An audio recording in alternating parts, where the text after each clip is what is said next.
No importa de dónde tú vengas, no dejes que eso defina tu pasado. No importa lo difícil que pareciera algo, uno tiene que dar lo mejor de sí siempre, en todo momento. Y yo recuerdo que mi mamá me decía hace muchos años que no importa qué puesto puedas tener en la vida, seas el mensajero, el janitor de un colegio o el CEO encopetado, debes tratar a todo el mundo por igual, porque todo el mundo merece el mismo Sí. respeto.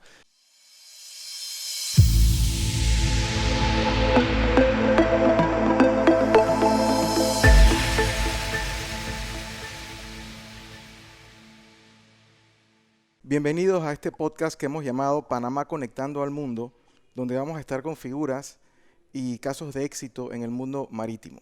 Hoy tengo el honor de estar con una de las personas más influyentes en el mundo marítimo en Panamá.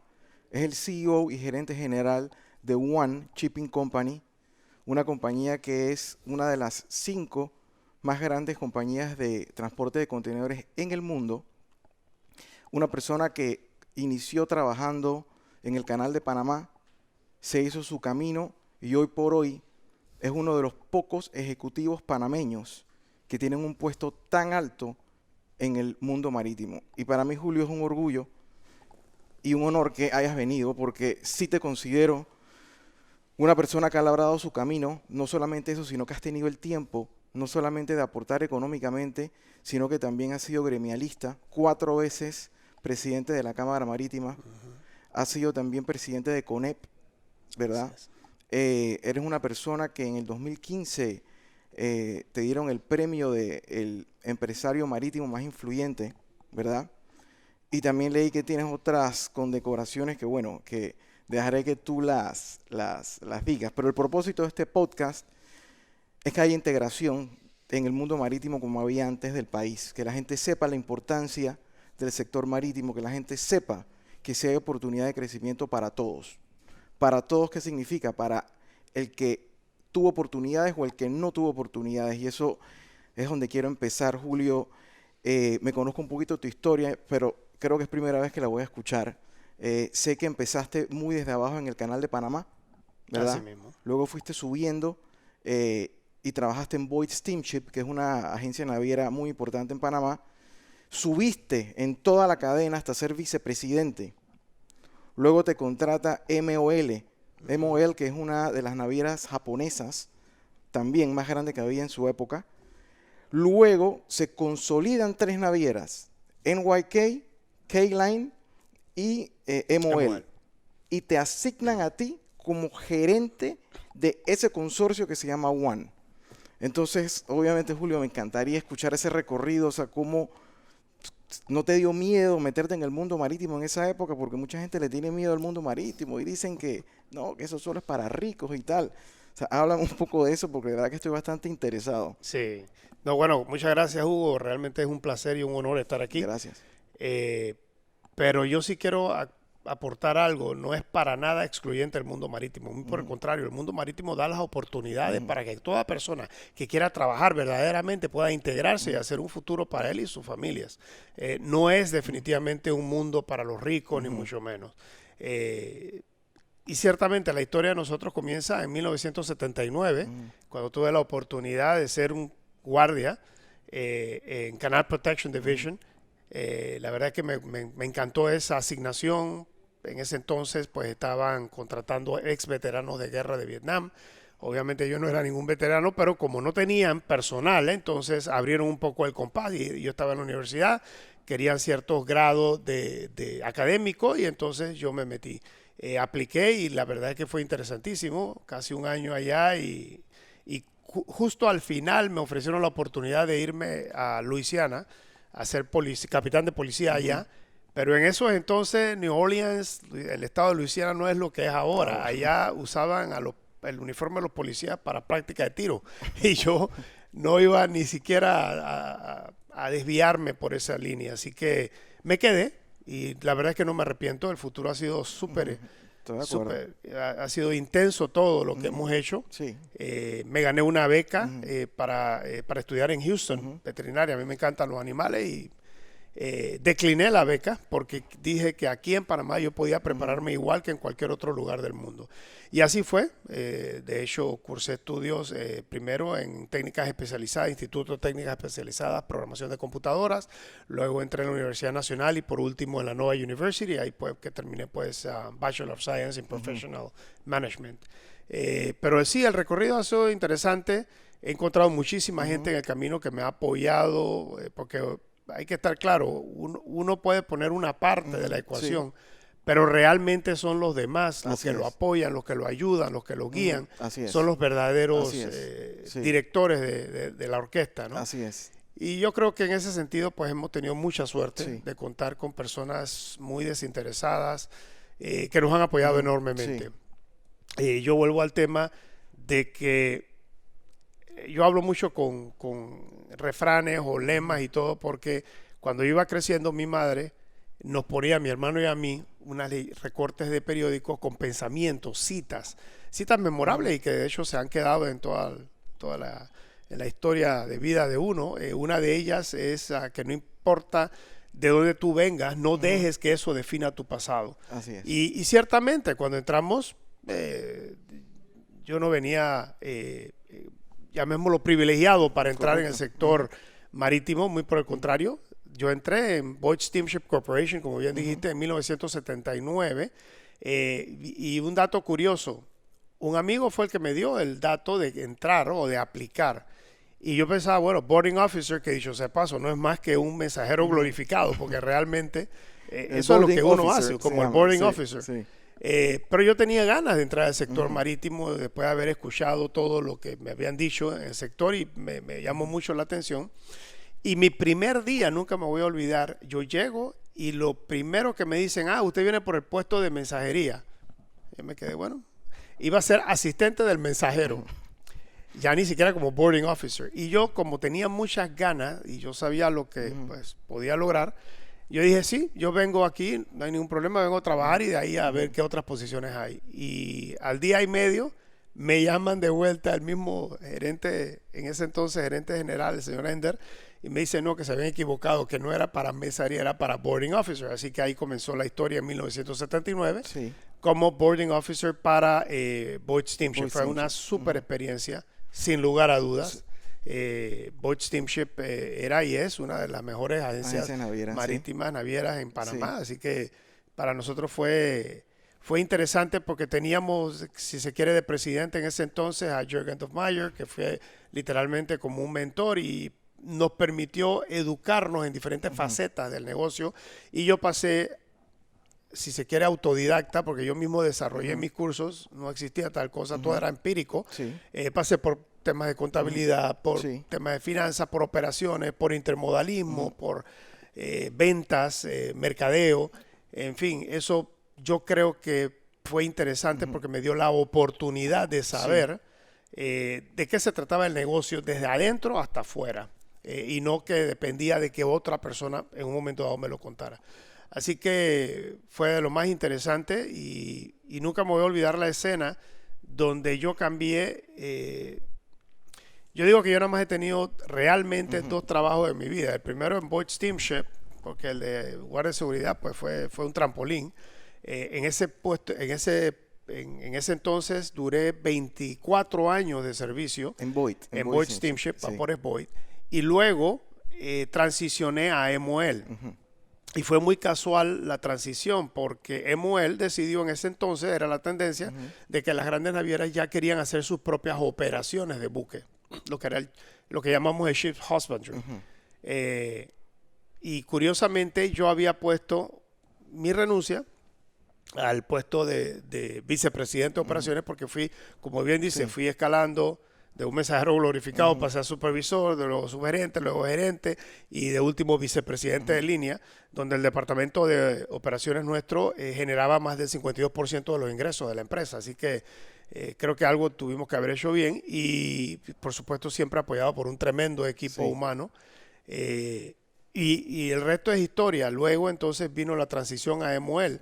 El chairman nuestro, el executive vice president, que en paz descanse, Raymond King, fue el que me llamó un buen día y él durante mi estadía en Boyd no acostumbraba a llamarme para lo que llamamos chit chat. Él iba al grano. Sí.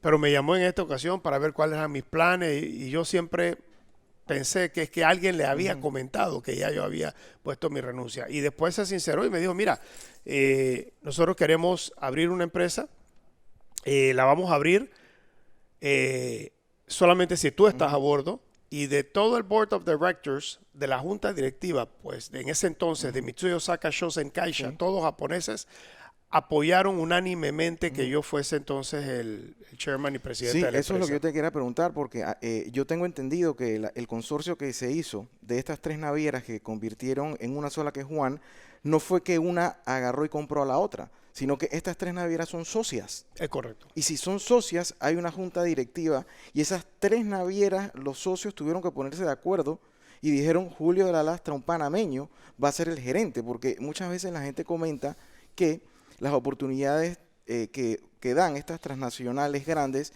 casi nunca se da a panameños, sino a ejecutivos internacionales. Y tú eres el vivo ejemplo de que eso no es así. Aporto más al punto. Estamos hablando de compañías japonesas. O sea, o sea, es increíble cómo un panameño, obviamente tuviste que todo lo que has aprendido, obviamente, de la disciplina, pero tú eres una persona que pudo tener esa posición reportándole a una junta directiva hecha por ejecutivos japoneses. Entonces quisiera que me contaras un poco eso, porque hay mucha gente que se asusta, que dice y al final no. O sea, al final aquí nosotros tenemos la capacidad, obviamente, que las aptitudes que tuviste para crecer desde Boyd Steamship hasta CEO de One, quisiera que me hablaras un poco, porque también este programa lo ven jóvenes y la idea es también motivarlos. Es decir, aquí estamos nosotros dándole esos ejemplos de que sí se puede, ¿verdad? Claro. Entonces, háblame un poquito de eso, la relación con los japoneses, cómo lo manejas, qué aprendiste en el camino para poder llegar ahí, porque sí, sin duda, la experiencia es importante, pero aprovechaste la experiencia. Sí, totalmente. Sí, y es interesante porque si yo me remonto al 2003, que fue cuando me ofreció Raymond King la posibilidad de entrar o de ingresar a MOL, fue una junta directiva de puros japoneses que apoyaron que un panameño fuese, que no era usual en el 2003, no era usual tener a un extranjero liderizando un grupo. Pero bueno, yo creo que valió la pena todo el tiempo recorrido. Y como bien dice, ahí fue donde se creó Ocean Network Express, que viene de Mitsui Osaka Shosen Kaisha, Kawasaki Line, Nippon Yusen Kaisha, la fusión de las 3 con una junta directiva tripartita, y en efecto ellos también apoyaron de que yo siguiera siendo el CEO y chairman de la empresa. La verdad es que tengo que aceptar algo resaltar algo muy evidente. La cultura japonesa es impresionante. La disciplina, el trabajo arduo, el trabajo en equipo, el no al individualismo, pero todo al colectivo, pues marca mucho. Y es curioso porque yo me identifico enormemente con esos valores. Entonces yo siempre me dije a mí mismo, si un japonés cree que trabaja, yo le voy a demostrar que yo trabajo 2 veces más que ellos. Y eso fue así. Nos hemos, como quien dice, nos hemos levantado siempre en una carrera vertiginosa. Y ha sido para mucho orgullo realmente. Y vuelvo y repito, el orgullo no es solamente mío, es de todas aquellas personas que me han acompañado. No, y de Panamá también. De Panamá. Tenerte a ti, o sea, el grupo que salió de Vapores Boyd, que estaba directamente relacionado conmigo, desde 1979 al 2003, esos mismos vinieron a trabajar conmigo. Ellos pusieron su carta de renuncia, no les importó absolutamente liquidación, nada. Ellos dijeron, no queremos venir con usted. Por supuesto, vinieron y como dice, el resto es historia. Ahí todos han seguido y el mismo personal que transicionó de Vapores Boyd a One, por supuesto, a MOL, por supuesto con algunas excepciones porque han habido nuevas contrataciones a lo largo del tiempo, pero del mismo personal de MOL a One es el mismo. O sea que nos han seguido, como quien dice, y hemos... yo diría que liderizado bien el escoger a todas aquellas buenas personas que hacen el trabajo y que compartan la visión sobre todo. La visión es importante. Winston Churchill decía, nunca, nunca, nunca te rindas, y eso es precisamente parte del moto o de la forma de nosotros conducirnos. No importa lo difícil que pareciera algo, uno tiene que dar lo mejor de sí siempre, en todo momento. Y yo recuerdo que mi mamá decía hace muchos años que no importa qué puesto puedas tener en la vida, seas el mensajero, el janitor de un colegio o el CEO encopetado, debes tratar a todo el mundo por igual, porque todo el mundo merece el mismo Sí. respeto. Y en ese sentido, pues yo creo que ha sido exitoso el que nos hayamos mantenido en eso. Sí, Y actualmente, como Sí. bien dices, soy el CEO y Chairman. así es. No sé cuánto tiempo más, porque la verdad es que ya los años no le caen a uno en banda. Creo que los japoneses hasta que tú lo decidas. Desafortunadamente hay un acuerdo de intención que hasta que yo literalmente me muera, pero no estoy seguro. Vamos a ver. Bueno, todavía te veo muy activo trabajando. Ah, no, sí, eso Así sí. que, pero ahorita comentaste algo muy interesante, o sea, que es con respecto a que en esa época tú tuviste que educarte muchas cosas empíricas, ¿verdad? Y ahí quiero entrar un poquito en el tema de educación, porque tú y yo desde que nos conocemos hemos hablado mucho del tema educativo, que tenemos que mejorar un poquito la mano de obra calificada, que siempre vamos en ese tema, ¿no? Y lo que acabas de decir es muy interesante, es verdad, en tu época no había la tecnología que hay ahora. Y tú igual con libros, con panfletos, con lo que sea, dijiste voy a aprender. O sea que al final se puede decir que todo lo que requiere es motivación. Ahora es Así más es. fácil encontrar, pero yo creo que al final te motivaste tú solo, dijiste voy a aprender, voy a aprender, voy a aprender. Y sí, o sea, al final tú te labraste tu camino. Entonces esos valores, esas propiedades de tu personalidad para labrarte ese camino, ¿cuáles fueron? O sea, ¿cuál sería el mensaje de darle a la gente? Oye, sí, porque es un mundo bien competitivo, hay que Claro, aceptarlo. O sea, claro. las compañías como la de Julio son compañías grandes, pero son compañías que tienen años malos y años buenos. Así Y es. me imagino que cuando hay años malos hay mucha presión. O sea, que hay que saber aguantar presión. Entonces, ¿cuáles son las cualidades que tú podrías decirle tanto a los jóvenes como a los adultos que quieren incurrir en el mundo marítimo, que son necesarias para trabajar aquí en nuestro sector? Sí, como no. Bueno, primero que todo, el mensaje a todos los jóvenes es que no cesen en el intento de buscar un Ujú, mejor porvenir. Yo creo que en cualquier empresa lo que más marca cuando hacen una entrevista de personal es la fidelidad o la relación que ha tenido esa persona a lo largo de su área de ujú, trabajo.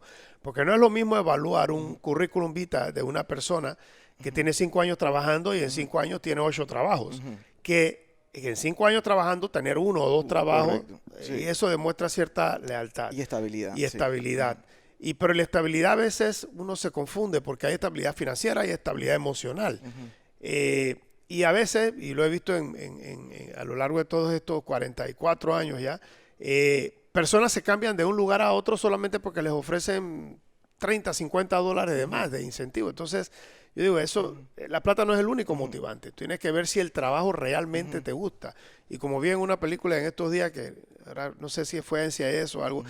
que decía que para que a una persona le guste el trabajo, no, para que una persona haga bien su Ujú, trabajo, le tiene que gustar mucho. así es. Y yo creo que en eso se trata. El sector marítimo, y eso es un mensaje para todos los jóvenes, Ujú, no es un tema de conseguir un trabajo, es un tema de conseguir una carrera. El ujú, sector marítimo, pues, hay una diferencia clara y ujú. marcada entre trabajo y carrera. Sí. Trabaja, te da el sustento diario y Ujú, regular, ujú. pero una carrera es donde tú haces realmente historia. Y Así ahí es. es donde yo siempre digo, Ujú, si nosotros podemos alinear ujú, nuestras expectativas a ujú, esa línea, a esa ujú. realidad, Sí. yo creo que estamos muy bien posicionados.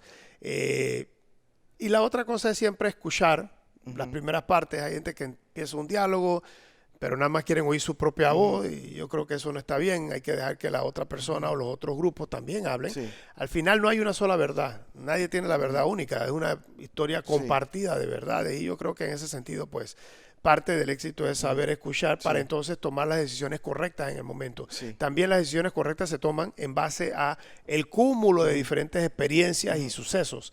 No puede tomar una persona una decisión como ha pasado en ujú, muchas ocasiones, por ejemplo, desde ujú, un puesto en una oficina refrigerada. ujú. Tiene que ir a Sí. la calle y Sí. verificar qué es lo que está pasando y cómo puedo realmente cambiar el tema. O sea, Así que proactivo. La hay que ser muy proactividad. Exacto. proactivo. Exacto, y eso es interesante, proactivo versus reactivo. Ujú. El reactivo te pone, como que dicen, primera siempre. Estás cada rato y te vas a quemar Sí. eventualmente. Estresado, Ser estresado. Sí. proactivo es Sí. ser visionarios, ver Sí. las luces a largo plazo, Ujú, el bosque, ujú, ¿cómo es? Los árboles arriba de la cúpula, ujú, de la cúspide. Y yo creo que eso es ujú, interesante, el poder... dice, hay otro refrán que lee que en la vida, la carrera, estoy traduciendo del inglés al español Ok. para no confundirme, pero palabras más, palabras menos, dice que en la carrera de la vida, la carrera pertenece no al más veloz ni al más equipado, sino al que anticipa cambios. Y yo creo que eso es importantísimo. Anticipar cambios es primordial. Y saber en un momento dado, si alguien viene a una entrevista de trabajo, oiga, léase por lo menos el currículum de esa empresa, saber qué es, antes de entregar para que por lo menos impresione. Cuando Sí. a mí me ha llamado gratamente la impresión. Y es curioso, yo todavía, a pesar de tener nosotros recursos humanos que se encargan de esas cosas, a mí me arrebata entrevistar a las personas, porque allí es donde yo capto realmente la esencia, cómo están, cómo es la Así es, educación estoy de acuerdo y contigo. cuál es el optimismo o la expectativa de Sí. la persona. Y hay de todo, ¿no? En la Viña del Señor hay de Sí, todo. Entonces sí. uno se lleva sorpresas positivas en muchas ocasiones, así que vale la pena todavía seguir. Y eso que dices de la educación, es importantísimo que todos estemos claros. Eh, los países son lo que son debido a la calidad que tienen sus ciudadanos. Sí. Y la calidad que tienen los ciudadanos se debe mucho por la educación. Por supuesto, el upbringing o la crianza parental es importantísima. Esa es una parte de la ecuación. Pero la educación que se forja y se hace la persona marca muchísimo cómo va a ser el futuro de ese individuo. Así que yo hallo como que realmente si nosotros apostamos a la educación, que es Sí. lo que hemos también tratado de hacer, hemos empujado mucho el relevo Sí. generacional, Sí. porque creemos, Así es. antes decíamos que es que Panamá, que a los panameños no nos daban acceso al mar y Panamá le daba la espalda al mar. Sí, Porque siempre ¿cómo lo era han dicho. posible? Ujú. Siempre han Siempre dicho lo han eso. dicho, sí. Lo cual es parcialmente cierto, porque tenemos 75.000 kilómetros cuadrados de extensión, escasos 4.5 millones de habitantes, dependiendo a quién le preguntes, obviamente. Y nosotros hemos tenido riberas, obviamente, en las dos áreas, el Atlántico y el Pacífico. Hemos tenido cierta influencia. La zona del canal fue bastante excluyente de cualquier negocio que pudiera hacer el panameño. Cuando Pero estaban eso, los americanos, cuando ¿te estaban los refieres? Sí. norteamericanos. Por eso es que yo no creo que el panameño le ha dado la espalda al mar. Muy por el contrario, no teníamos las mismas oportunidades que tenemos ahora a Que partir tenemos del ahora. 2000. Exacto. En el 2000 se abrieron todo ese Así montón es. de oportunidades y por eso es que hay muchos panameños haciendo historia Sí. y marcando su territorio. Y Sí. yo creo que es positivo. Y ese es el mensaje precisamente a todos los jóvenes. Sí. De, primero que sí se puede incursionar en el sector marítimo. Pueden conseguir gratificaciones enormes, no solamente a nivel económico, sino a nivel emocional. Y yo creo que eso va a permear el futuro de su familia y todo su círculo, llamémoslo círculo cero, su Sí. círculo de influencia. Y a mí me parece que esa sería la forma en la que Sí. realmente debe todo el mundo afrontar esto, ¿no? Sí, Julio, tú mencionaste algo que es la palabra carrera, hacer carrera. Digo, obviamente que mejor persona que tú, que tienes 43 años de carrera. Sé porque dijiste 79, yo nací en el 79. Y yo estaba hablando con un amigo hace poco que él empezó a hacer una carrera como abogado en el mundo de las sociedades anónimas. Pero ya con estas últimas decisiones internacionales que han habido, su carrera se mermó totalmente. Entonces, yo sí quisiera que me hablaras un poquito de esa estabilidad que nos da a nosotros tener el Canal de Panamá, tener esos barcos siempre transitando por ahí, tener también el servicio a la carga, el servicio a los buques, o sea, toda esa economía que tiene Panamá estable, que obviamente te ha ayudado a ti también surgir porque no ha habido ningún evento de fuerza mayor que haya eliminado de Panamá el mercado marítimo como lo está eliminando el mercado de sociedades anónimas. Entonces, háblame un poquito de esa estabilidad que tú también trabajaste en el canal, o sea, que sabes el poderío que tenemos nosotros, somos únicos, o sea, el Canal de Panamá es único, nadie nos los va a quitar. ¿Tú considerarías que ese es como nuestro petróleo, nuestro activo principal? Yo creo que en efecto el activo, uno de los activos más grandes, aparte del individuo, del panameño que tiene Panamá, Así es. es el Canal de Panamá. Y definitivamente nosotros tenemos que hacer todo lo que tengamos que hacer para asegurarnos que se mantenga de esa forma. Porque se acotó el término conglomerado del Canal de Panamá, que incluye no solamente el tránsito por el Canal de Panamá, sino Sí. todas las industrias marítimas auxiliares. Auxiliares. Suplidor de combustible, lanchas, remolcadores, pilotos, amén, Sí. reparaciones marítimas, entonces marinas. Entonces, yo creo que nosotros debemos asegurarnos mantener esa hegemonía. Pero por otro lado también tenemos, y yo entiendo la responsabilidad que tenemos como país de mantener ingresos muy estables que contribuyan precisamente al desarrollo del país. Yo hallo con muy buenos ojos y veo, yo creo que el mejor ejemplo de felicitaciones que pudo haber hecho alguien a Panamá fue precisamente el general Colin Powell, jefe, en ese entonces jefe de Fuerza Conjunta, y él dijo claramente que él veía al canal de Panamá mejor administrado que lo que había hecho la administración de los Estados Unidos. Y yo creo que eso es importante rescatarlo y resaltarlo a la vez. A veces se habla, por ejemplo, que tenemos influencias negativas. Por ejemplo, el canal de Nicaragua, el llamado canal de Nicaragua, el gran canal de Panamá que querían hacer en un momento dado. Yo tuve la oportunidad enorme de ir a Nicaragua en una... con el Consejo Nacional de la Empresa Privada, fue una delegación y tuve la oportunidad de hablar con el presidente Ortega, con el hijo del presidente Ortega, con el chairman que tenía, el chairman Chan que tenía que ver con el canal de Panamá, y ahí tuvimos que aclarar ciertos puntos. Pero me di cuenta, y eso fue interesante la visita, porque me di cuenta que todo era una cortina de humo. No iba nunca a poder ponerse al estilo del canal de Panamá, ninguno. Porque recordemos algo, el canal de Panamá no es solamente el ditch, la zanja, es todos los negocios colaterales que han permitido desarrollarse a partir del canal de Panamá. Entonces yo creo que en esa línea, yo creo que todos como panameños, creo que Jorge Quijano, el anterior administrador del canal, acotó el término que todos éramos canaleros, y yo creo que es así. Todos en Panamá somos canaleros y tenemos que asegurarnos y tratar de preservar lo más posible esa vigencia del canal de Panamá en el entorno nuestro, porque eso es lo que nos permite surgir. El 30% del Producto Interno Bruto representa todos los ingresos del conglomerado del canal de Panamá.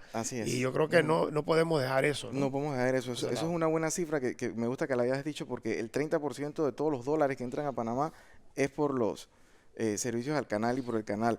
Oye, Julio, y hablando ya un poquito del futuro, ¿verdad? Que yo sí me estoy dando cuenta que las líneas navieras grandes, como ustedes, están comenzando o ya llevan tiempo invirtiendo en el sector portuario, ¿verdad? Es más, leí hace poco una noticia de One que compraron ya llevan 6, no, sí, ¿verdad? 6 puertos. 6 puertos. Tú ves a otras líneas como Maersk también invirtiendo en el sector logístico. ¿Tú qué consejo le darías tanto al joven que quiere incurrir o al empresario que quiere surgir?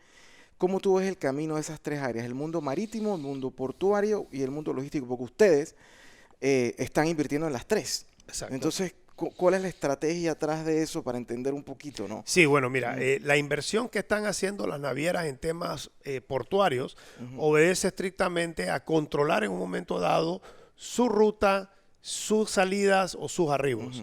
Y eso es interesante. En el caso de MOL, Mitsui Osaka Shosen Kasha, ya teníamos varios puertos, comenzando en Oakland, llamados TRAPAC, Trans-Pacific. One ahora decidió también comprar puertos. Maersk, en efecto, compró Puerto Moín en Costa Rica y otros. Y yo creo que esa es una estrategia bastante interesante. Primero porque la estrategia que están siguiendo las navieras es que ellos no se venden como que ellos son la naviera, porque tienes que tener un ente neutral para atraer a otras navieras también a eso. En otras palabras, el puerto no se va a llamar nunca One, o el puerto nunca se va a llamar Maersk. Va a tener un operador. Correcto. Es lo que hacíamos nosotros en MOL con TRAPAC. Y si se quiere hay cierta independencia, pero contribuye a prever cualquier incidencia que normalmente cuando tú tratas con un tercero no puedes en un momento dado prever. Esto te da, yo diría que cierta libertad en un momento dado de movimiento, porque uno de los grandes problemas que tenemos a veces cuando llegamos a Panamá es, por ejemplo, no podemos atracar un barco sino 12 horas después. Exacto. O 24 horas después. Eso es terrible, y por eso es que ha habido una fuga, si se quiere, de carga a puertos tan lejanos como Callao, tan cercanos como Buenaventura en Cartagena. Entonces, yo creo que eso hay que estudiarlo bien. Por supuesto que no es por comprar por comprar, y tampoco es llegar, tú tienes que llegar con nuevos clientes, ¿no? Lo que no quieres es canibalizar la industria. Y yo creo que en ese sentido se ha hecho bastante interesante. todo el tema, la parte de logística. Algunas compañías han apostado a lo que es el multimodalismo o intermodalismo mediante transporte. Sí. Yo en lo personal tengo una visión un poquito diferente. Yo Todavía ahí no no. sugeriría que nadie se meta porque dice que zapatero a su zapato. Correcto. El transporte lo llevan muy bien, Sí. el sector de transporte, ¿por qué Sí. meterse con esos? Y aquí en Panamá lo hemos vivido cuando tuvimos pues un debacle con otra empresa que era casualmente de Maersk que quiso meterse. Entonces yo siempre cuando veo transporte, yo digo, hey, dejen que los transportistas hagan su trabajo, Exacto. que lo hacen muy bien Sí. y son un valor agregado y trabajan en conjunto con la industria marítima, ¿no? Así es.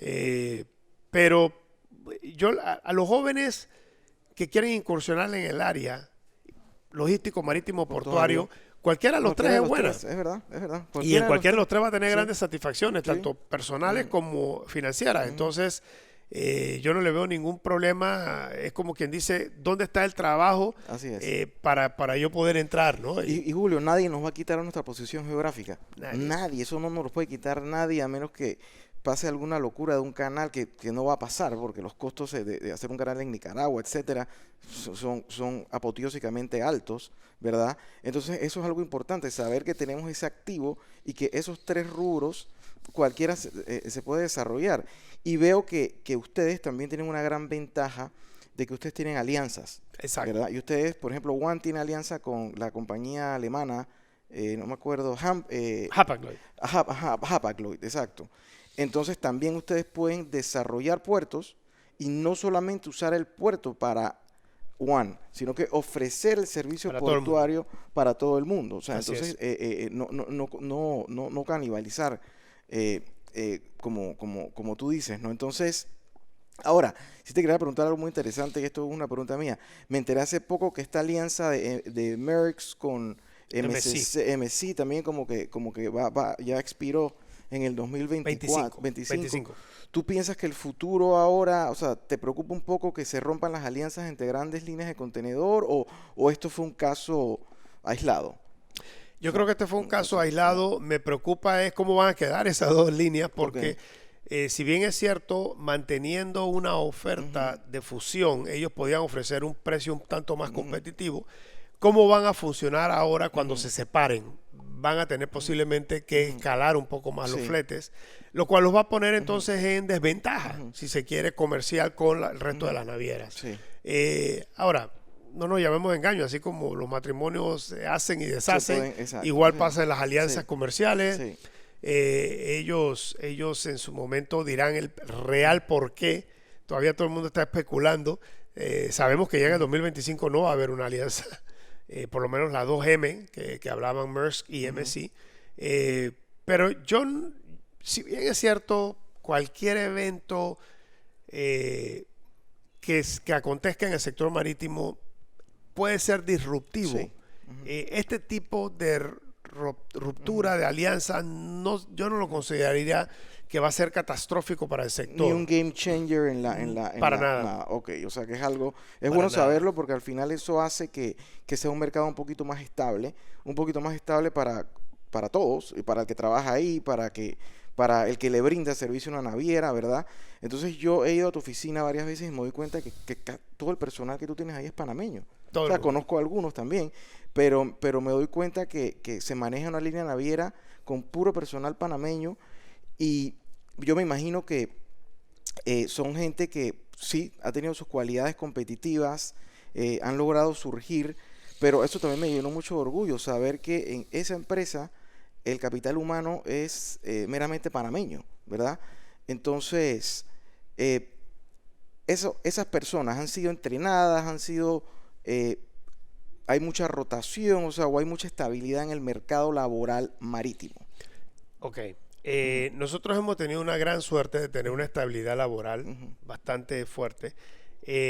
Desafortunadamente yo veo que cuando una naviera está exigiendo un cierto requisito o requisitos para personal, no todo el mundo entra o puede embonar porque no tienen o los estudios o la experiencia de haber trabajado en otra línea, en otra naviera o en otra agencia, porque es líneas y agencias navieras. En el caso de nosotros, nosotros ofrecemos, si vemos el potencial de la persona, yo he contratado personas que no tienen idea de la proa y la popa de un barco, pero se le va a enseñar, se le va a adiestrar, y eso es importante. Y yo creo que en base a eso, por eso es que digo que lo más importante es tener ese hambre de surgir, ese hambre de aportar, de apoyar. Y como sociedad, de eso se trata, todo. Nosotros como ciudadanos debemos aprender a que el colectivo es el que logra las cosas. Si nos vamos individual y decimos, bueno, yo no voy a pagar estos impuestos, entonces estamos muy mal. Pero yo creo que genuinamente, por ejemplo, en One y otras líneas, ha tenido el mismo problemita de que a veces, por ejemplo, voy a poner un ejemplo claro, para contabilidad y recursos humanos son dos departamentos que uno se sorprendería que no hay personas que hablen inglés.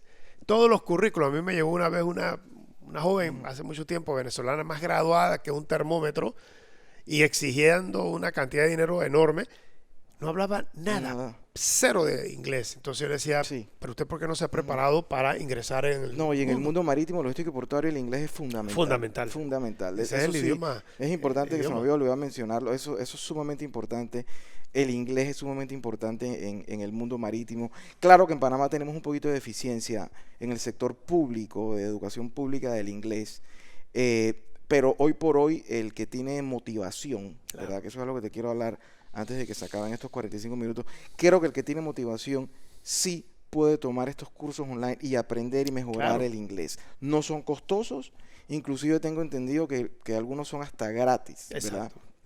Pero una cosa que te quiero preguntar, la motivación tuya, porque, por ejemplo, mi motivación no fue una motivación muy positiva, no me da pena decirlo, pero yo sí me acuerdo que el divorcio de mis padres me generó a mí como un estrés de que yo me iba a quedar sin dinero, y entonces comencé a ser ambicioso y comencé a crecer.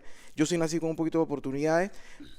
La motivación tuya, ¿cuál fue? Porque tú sí empezaste, como lo dijiste, en el departamento de seguridad del canal.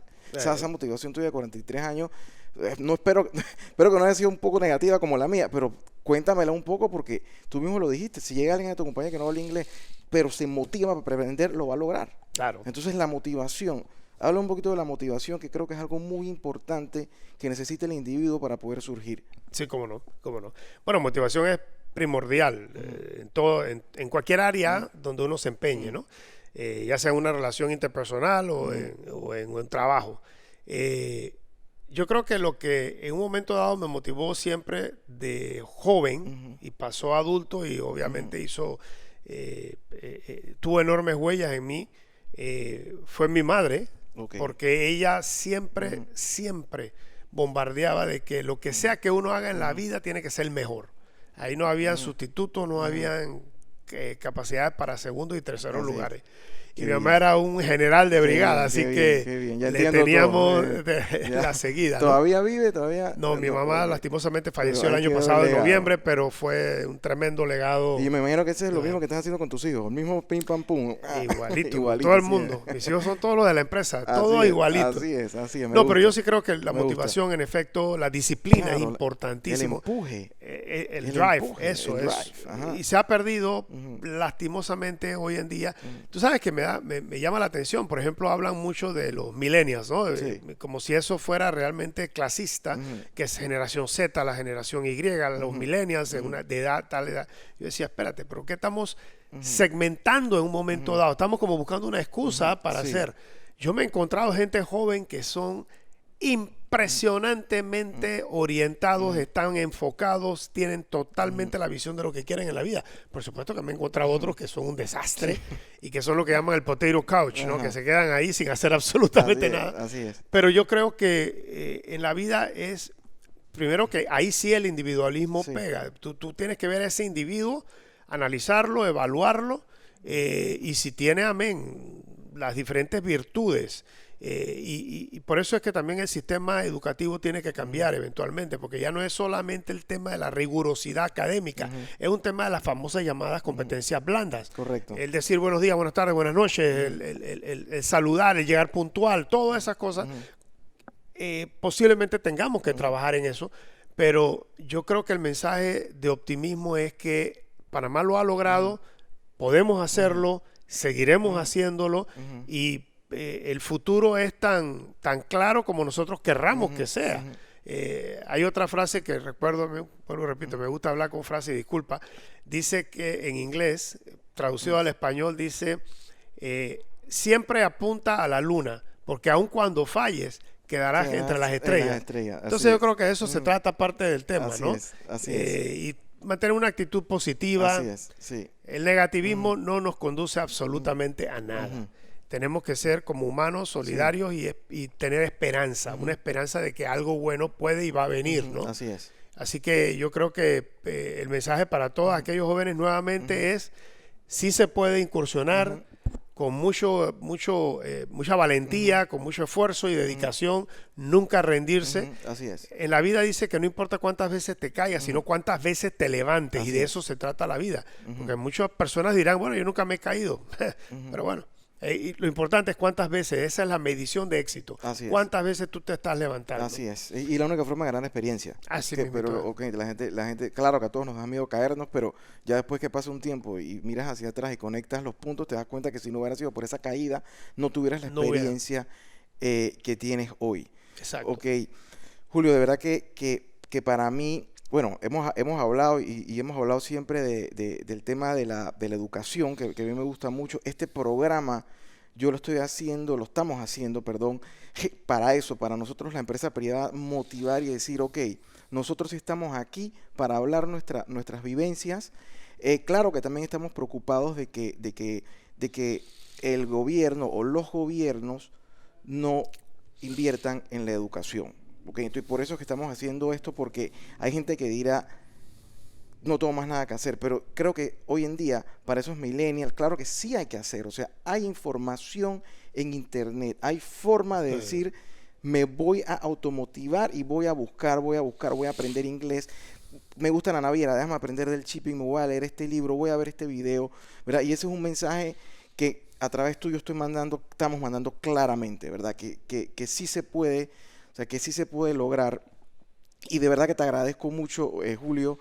Para mí es un orgullo que hayas estado acá. O sea, son solamente 45 minutos que ya se están acabando. Pero me hubiera gustado hablar mucho más, porque sé que en tu vida, en cada paso, tuvieron que haber pasado detalles, tuvieron que pasar vivencias, caídas, subidas. Entonces, por último, te quiero felicitar, Julio, por lo que has logrado. O sea, eres un panameño en el mundo marítimo que eres un orgullo para todos, para todos. Yo he leído mucho entrevistas tuyas y me acabo de acordar la que dijiste de las estrellas, porque yo también lo uso a veces, porque es el tema de la visión. O sea, la visión, o sea, uno tiene que ir por lo más grande. Claro, no vas a llegar, pero vas a llegar mucho más lejos de que llegaría otra persona.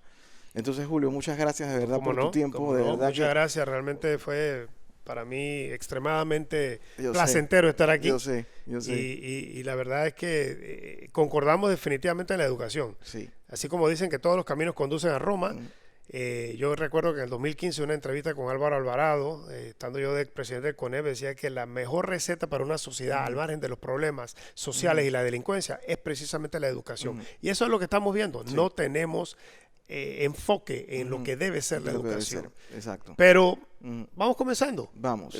Roma no se hizo en un día. Así hay que seguir poco a poco. Y nosotros como empresarios tenemos que luchar para que esa inversión estatal sea una necesidad en la educación marítima, portero y logística. Total. Porque yo sí he visto varias entrevistas que has tenido, te has dicho, señores, necesitamos el relevo generacional, necesitamos personal calificado y talento. Entonces, yo creo que la primera inversión estatal que se tiene que hacer en nuestro sector tiene que ser en educación. Total. Porque muchos empresarios, y creo que la gran mayoría, si no todos, el problema número uno, dicen, necesitamos personal calificado, necesitamos talento. Entonces, ese talento se tiene que crear. Y nosotros, hemos tenido una buena conexión desde que nos conocimos, porque sabes cuál es mi visión, que es la misma que la tuya, y al final nosotros tenemos que seguir luchando para que esa inversión estatal vaya hacia el sector educativo. Totalmente, totalmente de acuerdo. Y es la única forma realmente de enmendar todos los errores a veces que se cometen como país, ¿no? Así es. Pero yo sí creo que si nosotros apostamos seriamente en el tema educativo, vamos a ver cambios